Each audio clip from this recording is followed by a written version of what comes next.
The velvet box sits wrong in my palm. Too light. I know before I open it, but my fingers move anyway, lifting the lid with the familiar creak that should reveal Marcus's family ring catching the dawn light. Instead, blank velvet stares back at me. My heart pounds against my ribs, the ring vanished, gone. 4 generations of Marcus's family legacy. The 1.8-carat diamond his great-grandmother carried across an ocean. The gold band we spent hours designing together disappeared from my nightstand drawer. No, no, no. The words spill out as I dump the drawer's contents onto my bed. Scattered papers, old greeting cards, the dried rose from our first date. But no ring. I drop to my knees, scanning under the bed, behind the nightstand, inside every drawer. The space spins around me, morning light turning harsh and alien. My hands shake as I pull open my closet, ransacking shoeboxes and jewelry cases. The ring has never left that velvet box, except for the day Marcus slipped it on my finger. Even after we lost him, I kept it safe, protected, sacred. Footsteps in the hallway freeze me in place. The delicate clink of china downstairs signals morning tea service. Mother follows the same routine every day, Earl Grey at precisely 7:15. The familiar sound slots something cold and certain into place inside my chest. I find her in the breakfast room, perched at the head of the table like a queen holding court. Sunlight streams through tall windows, turning her silver hair into a crown. Mother. My voice comes out steadier than I feel. Where's the ring? She lifts her cup with perfectly manicured fingers, takes a measured sip. Good morning to you too, Clara. The ring, Mother, Marcus's family ring. It's gone. Another sip. Another pause designed to put me in my place. We sold it. The words hit like a physical blow. You what? Morgan needed funds for her wellness retreat in Sedona. She sets down her cup with a gentle click. It was gathering dust in that box. At least now it's serving a purpose. A purpose?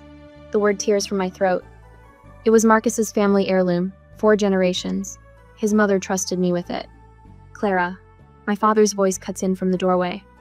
I turn to find him in his usual pressed shirt and slacks, Wall Street Journal tucked under his arm. You've been wearing grief-like armor for 2 years. It's time to move forward. Move forward? I press my hands flat against the table to keep them from shaking.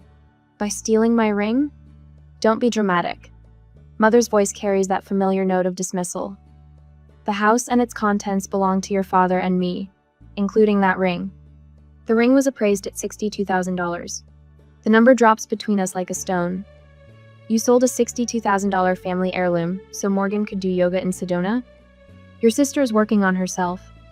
Father settles into his chair, shaking out his newspaper. She's choosing joy. Maybe you should try it. Memory floods me Marcus down on one knee in our favorite bookstore, both of us laughing because he kept fumbling the box. His mother's tears when she pressed the heirloom into my hands. It's yours now, not just as a ring, but as part of our family. The way Marcus kissed me in the garden afterward, whispering about our future home, our shared dreams, the life we'd build. 3 weeks later, his heart stopped during a morning run. Just stopped. No warning, no goodbye, no chance to tell him one last time how much I loved him. I've spent 2 years carefully preserving every memory, every piece of the future we planned. The ring stayed in its velvet box, not because I couldn't move forward, but because moving forward didn't mean leaving him behind. I have the documentation. My voice sounds distant in my ears. The ring's registration, the appraisal, Marcus's mother's letter transferring ownership. It's legally mine. Mother's cup pauses halfway to her lips. Something flickers in her eyes, not guilt, but calculation. Actually, Father folds his paper with deliberate precision. You might want to check your room when you go back upstairs. There's an envelope you should read. I climb the stairs slowly, each step heavy with certainty about what I'll find. The cream-colored envelope lies centered on my pillow like a judge's verdict. Inside, a single sheet of expensive paper declares all household assets the sole property of Gerald and Vera Madison. My fingers find the empty velvet box in my pocket. All these years, I thought I was their daughter. But standing here, holding the hollow space where my future used to live, I finally understand the truth. I'm not a daughter in this house. I'm an employee whose services are no longer required. I sink onto my bed, the morning light painting shadows across the floor. What would you do if your parents sold your dead fiancé's family heirloom to fund your sister's vacation? What would you do when you realized 35 years of love came with a price tag you never agreed to pay? The velvet box sits cold in my palm, but my hands have stopped shaking. 2 hours later, the suitcase lies open on my bed, half packed with the essentials I'll need at Sarah's. My fingers brush against a worn leather photo album, and I pull it free from the bottom drawer. Inside, snapshots tell the story I never wanted to see. Morgan front and center at her high school graduation while I stand in the background straightening her cap. Morgan's first gallery opening where I spent 3 hours hanging her paintings because she was too hungover to show up. Morgan's 40th failed business venturia crystal healing shop I helped finance with my savings, only to have her sell the inventory and vanish to Bali for 6 weeks. Clara can handle it, echoes Mom's voice from 1,000 conversations. Morgan needs our support right now. My laptop screen glows with proof I should have seen years ago. Marcus's email about the ring design sparkles with his usual enthusiasm. The jeweler says we can customize the setting while honoring your great-grandmother's original design. You're going to love it, Clara, just like your family does. I pull up the appraisal certificate, its value stark in black and white. $62,000. Not just money, but heritage, trust, family. All sold to fund Morgan's latest spiritual awakening. My phone buzzes. Morgan's Instagram stories flood the screen crystal-laden selfies against red rock formations. Her captions punch like fists. Sometimes we must release toxic energy to embrace our truth. And choosing joy over sadness is the ultimate act of self-love. 300 likes. 400 comments praising her wisdom. The podcast clip auto-plays. You guys, I had this breakthrough in Sedona. Sometimes you have to release people who are addicted to their own sadness. It's not abandonment, it's boundaries. The phone clatters against my desk. 2 years of grieving Marcus transformed into toxic energy for Morgan's social media brand. My grief repackaged as content, my loss marketed as her growth. Voices drift up from downstairs, Mom's crisp consonants carrying through the heating vent. I know it seems harsh, but Clara's still stuck in the past. At least Morgan's moving forward, taking initiative. A pause. No, we told Catherine the ring was lost. It seemed kinder. Another pause. Well, Marcus's mother was always too emotional anyway. The wooden floor creaks under my feet as I sink down beside the vent. Mom's voice continues, discussing me like a disappointing investment. Clara had such potential, but this fixation on Marcus. No, we had to do something. The ring was just enabling her. My phone lights up with a text from Sarah. Spare room's ready whenever you need it. You can't heal in the house that wounds you. Then Emma, Marcus's sister. Mom's heartbroken. That ring was meant for you alone, Clara. She trusted you with our history. Last, a message from Diane, my jewelry design mentor. Your talent deserves better than this cage, honey. Remember what Marcus always said about your hands? They were meant to create beauty, not collect dust in that mausoleum. I traced the empty velvet box, mind racing through the past 2 years. While I preserved Marcus's memory in this shrine of a bedroom, they worked to erase him. Every gentle suggestion to move forward. Every time they changed the subject when I mentioned his name. Every dismissal of my grief as unhealthy attachment. The truth settles like stone in my stomach. They didn't just take the ring. They tried to steal my story, rewrite my loss into their preferred narrative. Clara the dutiful daughter. Clara the responsible one. Clara who'll understand why we had to do this. My laptop screen still shows Morgan's latest post. Releasing what no longer serves us is the greatest act of self-love. For once, my sister's vapid wisdom rings true. I stand, legs steady now. The empty ring box fits perfectly in my palm, a reminder of everything they stole and everything they can't touch. My grief, my love, my truth. Sarah's spare room awaits. Emma's solidarity stands firm. Diane's workbench offers space to create. A network of authentic connections they never thought I'd build, away from their suffocating orbit. 2 years I've spent preserving Marcus's memory while they worked to erase it. My fingers close around the velvet box. The question isn't whether I'll leave it, it's whether I'll take back what was stolen first. I open my laptop and begin to type, documenting everything. The ring's provenance, the appraisal, Marcus's mother's transfer of ownership. Every email, every text, every Instagram post where Morgan commodified my pain. Let them keep the ring. I'm keeping my truth. 2 hours later, the leather handle of my suitcase warms beneath my palm as I stand in the doorway of my childhood bedroom. Dawn hasn't touched the sky yet, but I know every corner by heart. 35 years of memories live in these walls. I'm leaving most of them behind. Marcus's letters rustle in my tote bag as I turn toward the hallway. The sound reminds me of autumn leaves, of walking hand in hand through piles of gold and crimson while planning our future. I touch the zipper, making sure it's secure. Some things travel with us, no matter the distance. The velvet box catches my eye one last time. Empty. I place it on my dresser where morning light will find it. No note, no dramatic farewell, just the quiet click of the door closing behind me. The next day, Santa Fe welcomes me with golden sunshine and air that smells like sage. My rental house sits at the end of a quiet street, small but solid, with windows that flood the front room with light. Perfect for a jewelry workbench. I unlock the door, and possibility rushes in with the breeze. "This space is yours now," Sarah says, helping me arrange my tools on the wooden workbench Marcus bought me for Christmas 2 years ago. No one can sell it or take it away. I ran my fingers across the worn wood, remembering his proud grin as I opened the gift. He knew before I did that I needed to create. The empty velvet cloth from the ring box finds its home in a glass case on my wall. I spent an evening embroidering daisies around its edges, Marcus's favorite flower.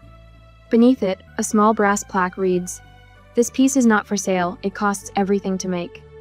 My first client arrives on a Tuesday morning. She carries a delicate gold locket tarnished with age. "It was my grandmother's," she explains, voice wavering. "The clasp broke years ago, but I couldn't bear to throw it away." I examine the piece under my work light, noting the fine engraving almost hidden beneath decades of wear. Every piece tells a story. I tell her, we just need to listen carefully enough to hear it. Word spreads. More clients come, bringing their treasures and their trust. A widow with her husband's wedding ring, wanting it transformed into pendants for her daughters. A grandfather with a pocket watch that hasn't ticked in 20 years. Each piece carries memories. Each restoration brings healing, for them and for me. My phone buzzes one evening as I'm cleaning my tools. Mother's name glows on the screen. "This silent treatment is childish, Clara," her voicemail declares. "We're your family." Father's text follows. "Your sister needs you. Stop being selfish." Morgan's email arrives with a photo of a crystal bracelet. "For protection and healing. Only $299 from my new spiritual wellness shop." I block their numbers one by one. Each tap of the screen lifts a weight I didn't know I was carrying. The afternoon light streams golden through my workshop windows when Emma appears in my doorway. Marcus's sister looks exactly like him around the eyes. The same quiet kindness, the same hint of mischief. "Mom saved this for you," she says, placing a small wooden box on my workbench. Inside, Marcus's childhood charm bracelet gleams against faded velvet. A letter nestles beneath it, his mother's elegant handwriting flowing across the page. "My dearest Clara," I read, warmth spreading through my chest. "The ring may be gone, but you're still our daughter. Some bonds can't be broken by distance or time. Some family chooses you back." The first real smile in months curves my lips as I clasp the bracelet around my wrist. The charms tinkle softly. A tiny silver book, a compass, a key. Marcus collecting his childhood adventures one charm at a time. In the next couple of weeks, the local newspaper runs a feature on my restoration work. Madison Designs, where memory meets artistry. The photographer captures me at my workbench, light catching the tools in my hands. The article mentions my gentle understanding of loss and dedication to preserving family histories. My next client is an elderly woman clutching a velvet pouch. "It's my mother's Art Deco necklace," she whispers. "I've never trusted anyone else to touch it." The pieces spill across my workbench like fallen stars, crystal and platinum, elegant lines telling stories of speakeasies and Charleston dances. "I understand," I tell her, carefully examining each link. "Some things aren't just jewelry, they're bridges between hearts." 6 months after losing everything, I stand in my workshop as sunset paints the walls rose gold. Client pieces gleam on my workbench, each one carrying stories of love and loss and hope. My tools rest in their leather roll, worn smooth by careful use. Marcus's charm bracelet chimes softly as I reach for my polishing cloth. The empty velvet box sits in its glass case, transformed from wound to wisdom. Some things can't be sold, stolen, or appraised. Some treasures exist in the space between heartbeats, in the stories we choose to keep. But would my family ever understand the difference between price and worth? One Wednesday afternoon, The squeal of brakes outside my workshop window stops my hands mid-polish. A flash of red catches my eye, a Range Rover parking where my regular clients leave their sensible Subarus and well-loved Volvos. My breath catches. Only Morgan would double park a $90,000 SUV in an artisan district. I focus on the turquoise ring in my hands, pretending I don't hear the click of expensive heels on concrete. The brass bell above my door chimes. Lavender and patchouli flood my workspace, Morgan's latest signature scent. Clara, her voice wavers, none of her Instagram confidence visible now. Your new place is quaint. I set down my polishing cloth, finally looking up. My sister stands framed in Santa Fe sunlight, everything about her calculated for maximum impact. White linen jumpsuit, rose gold jewelry. That perfect Sedona tan made her blue eyes startling, but her manicured fingers twist together, betraying her nerves. The workshop isn't open to the family, I say, my voice steady. 2 years of watching our parents enable her have stripped away any obligation to soften my boundaries. I brought you something. She fumbles in her designer tote, pulling out a small velvet bag. A crystal bracelet, for protection from negative energy. The irony almost makes me laugh. I remember the velvet box that once held Marcus's ring, now empty in my desk drawer. I don't need protection, Morgan. I need space. Please, just hear me out. She perches on my client chair, somehow making its sturdy oak frame look delicate. I've been doing so much work on myself in Sedona, learning about energy and healing, and I want to clear the air between us. I continue polishing the turquoise ring, letting the rhythmic motion center me. The stone belongs to Mrs. Rodriguez, whose grandmother carried it from Mexico in 1942. She trusts me to restore its story, not steal it. There have been so many misunderstandings. Morgan's voice takes on the smooth cadence of her meditation podcasts. I know you're hurting, but holding on to pain only hurts you more.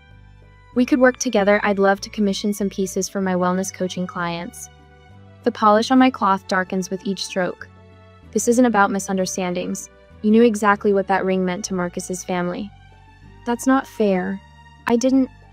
You posted about releasing toxic energy the day after they sold it.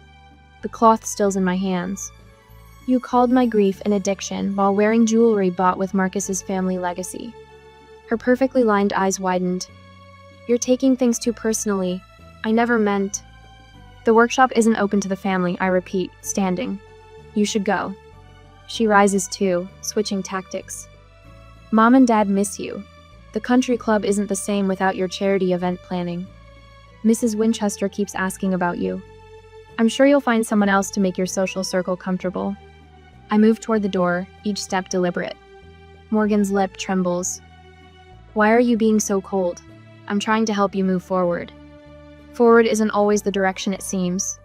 I open the door, letting the bright New Mexico sun stream in. Goodbye, Morgan. She pauses in the doorway, one last arrow in her quiver. I know you're angry about the ring, but maybe losing it forced you to finally start living again.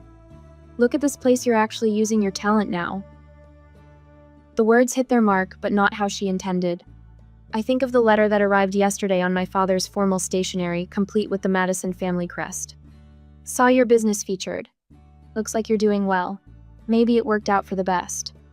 You know what the difference is between my clients and our family? I meet her gaze steadily. They understand that value isn't measured by what you can take from someone.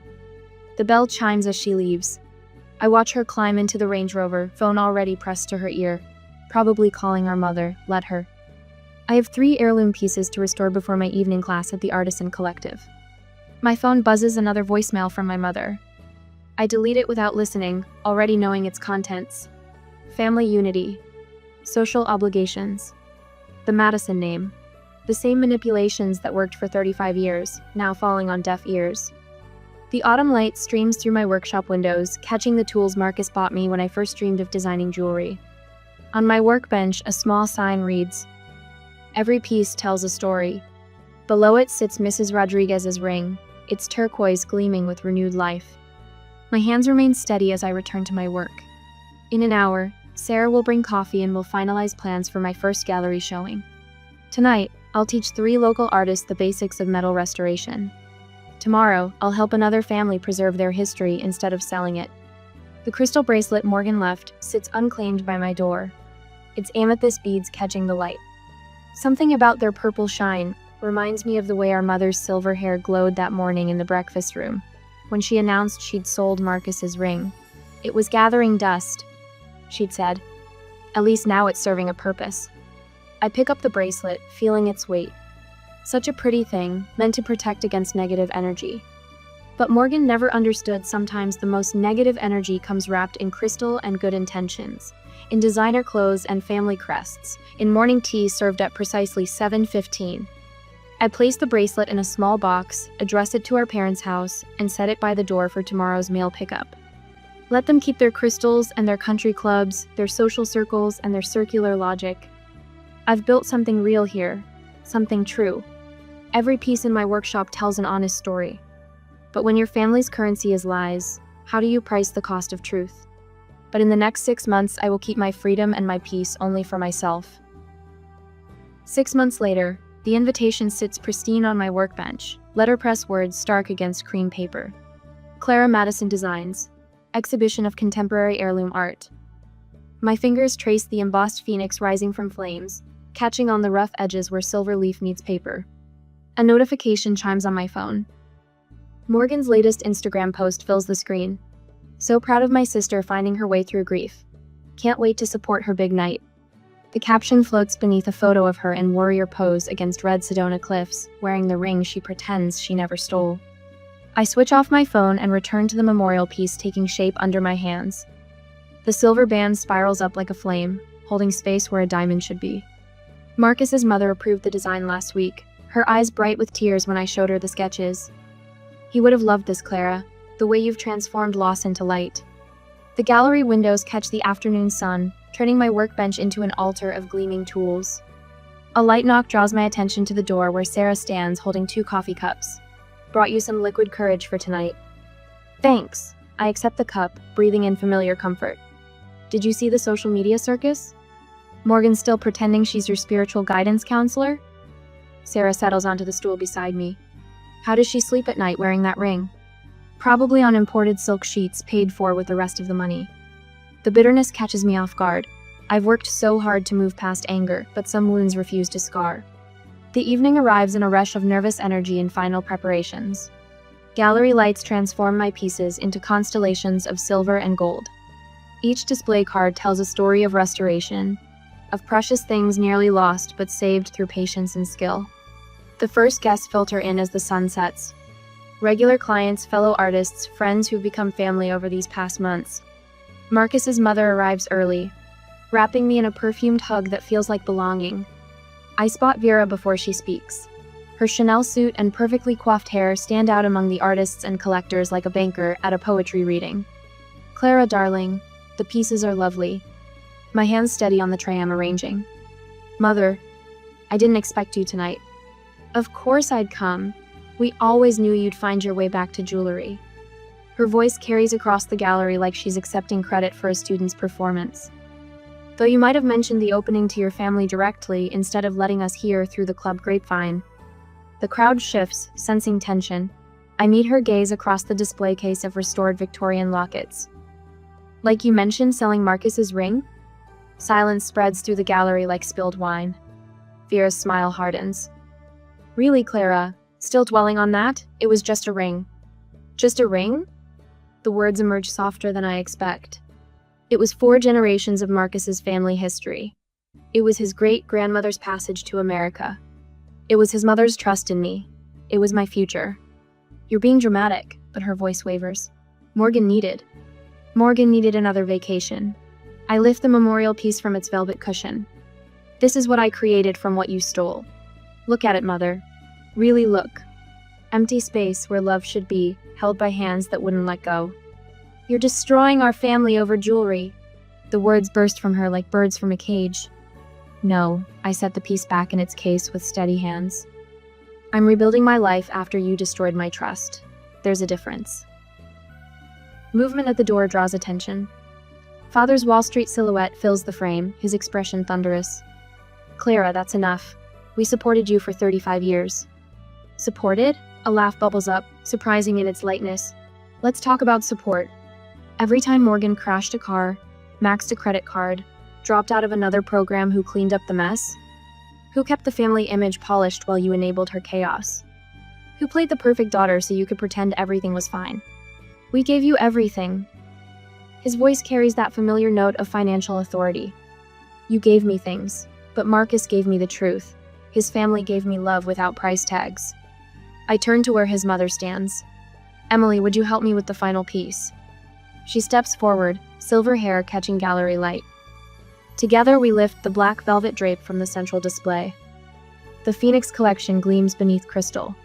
12 pieces transforming loss into flight. At the center, a silver ring holds an empty space shaped like a flame. Some things can't be stolen, I tell the silent crowd. They can only be transformed. Every piece here tells that story, how broken trust becomes boundaries, how grief becomes growth, how loss teaches us what's truly precious. My parents stand frozen, their reflections fractured in the glass cases that hold my truth.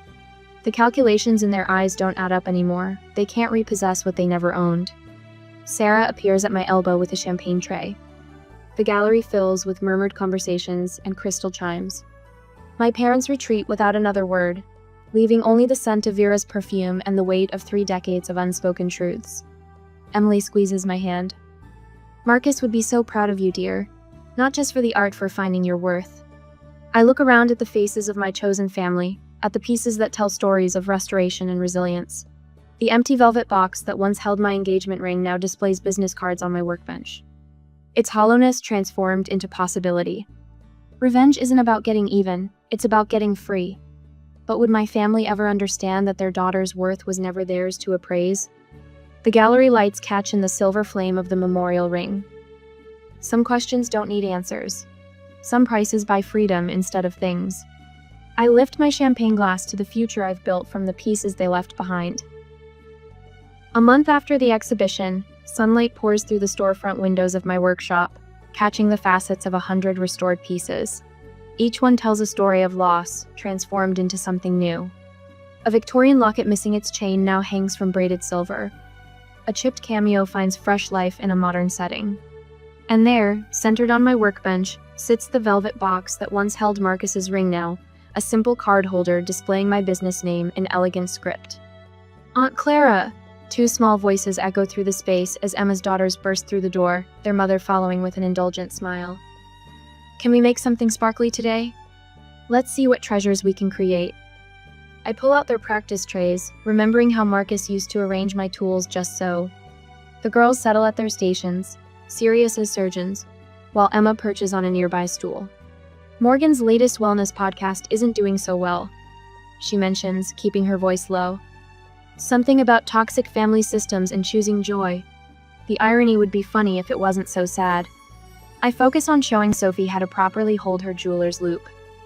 Some lessons cost more than others. The words come easily now, without the old sting. A cream envelope sits unopened on my desk, Vera's lawyer's return address precise and threatening. Would you consider mediation?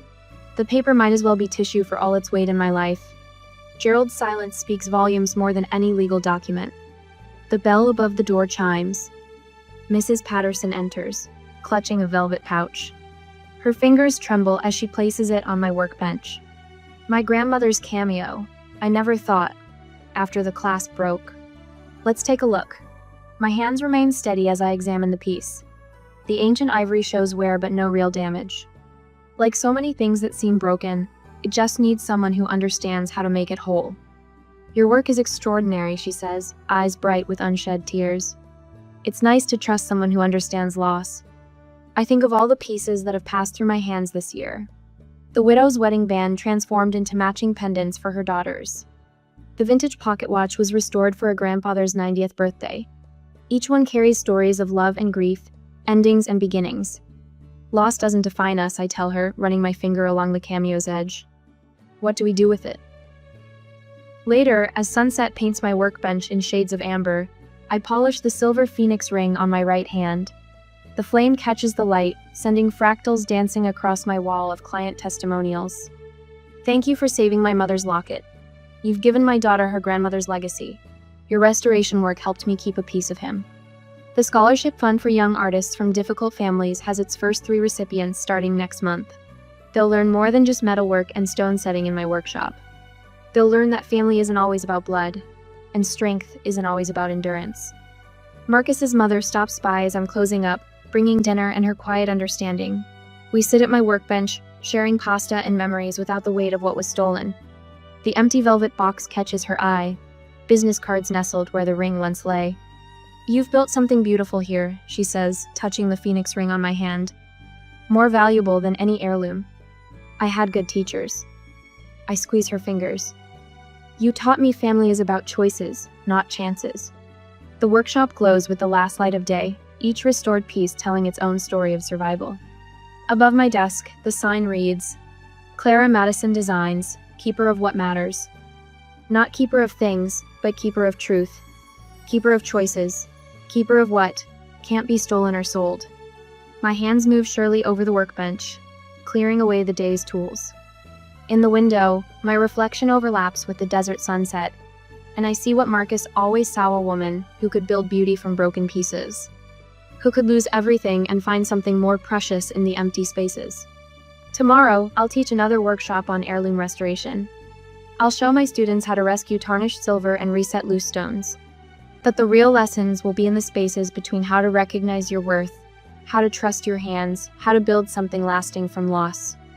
The velvet box sits empty on my desk, transformed from wound to wisdom. Each business card it holds represents a piece of jewelry restored, a story preserved, a truth kept safe. Some might say I lost a $62,000 ring. But standing in my workshop at sunset, surrounded by the family I chose and the legacy I built, I know the truth. Sometimes the most expensive lessons pay dividends in freedom. Sometimes an empty space holds more value than all the diamonds in the world. Sometimes you have to lose an heirloom to become one.